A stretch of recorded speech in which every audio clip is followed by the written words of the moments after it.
জুলাই অভ্যুত্থানের একজন অগ্রদূত ছিলেন, সৈনিক ছিলেন, আমাদের ছোট ভাই হাদির উপরে বর্বরচিত হামলা করা হয়েছে, গুলি করা হয়েছে।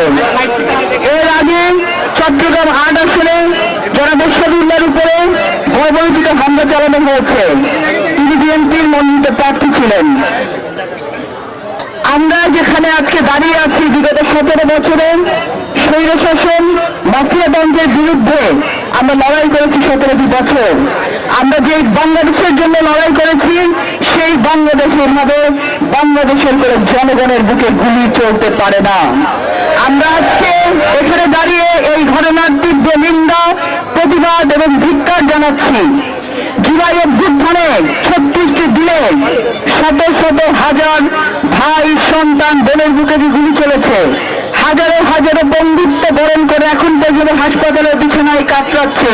এই বাংলাদেশের জন্য কিন্তু আমরা এত ত্যাগ স্বীকার করি নাই।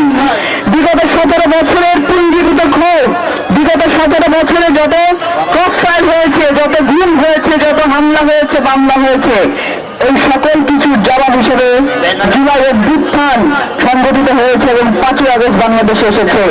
সেই বাংলাদেশে মাফিয়াতন্ত্রের পতন হয়েছে, সেই বাংলাদেশে স্বৈরশাসকের পতন হয়েছে, কিন্তু বাংলাদেশে কিন্তু গণতন্ত্রের যাত্রা এখন পর্যন্ত শুরু হয় নাই। আমরা সেই 5ই আগস্টের পর থেকে দেখেছি একটি গোষ্ঠী বাংলাদেশে আবার বাংলাদেশকে অস্থির করার জন্য পায়তারা শুরু করেছেন। আমরা দেখেছি একটি গোষ্ঠী বাংলাদেশে সেই আগের মতো করে যেন নির্বাচন হতে না পারে, এই নির্বাচনকে ভঙ্গুর করার জন্য পায়তারা শুরু করেছেন।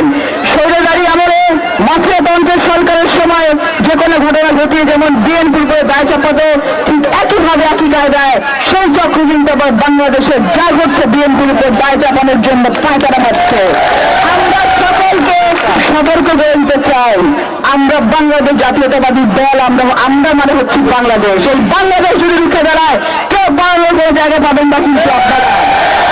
সকল ধরনের ষড়যন্ত্রকে নস্যাৎ করে আমরা এগিয়ে যাব একটি নির্বাচনের পথে।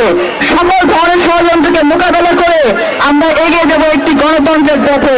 এই গণতন্ত্রের যাত্রার পথে যারা যারা আসবেন, প্রত্যেকটা কিন্তু বাংলাদেশের মাটিতে জবাবদিহি করতে হবে ইনশাআল্লাহ।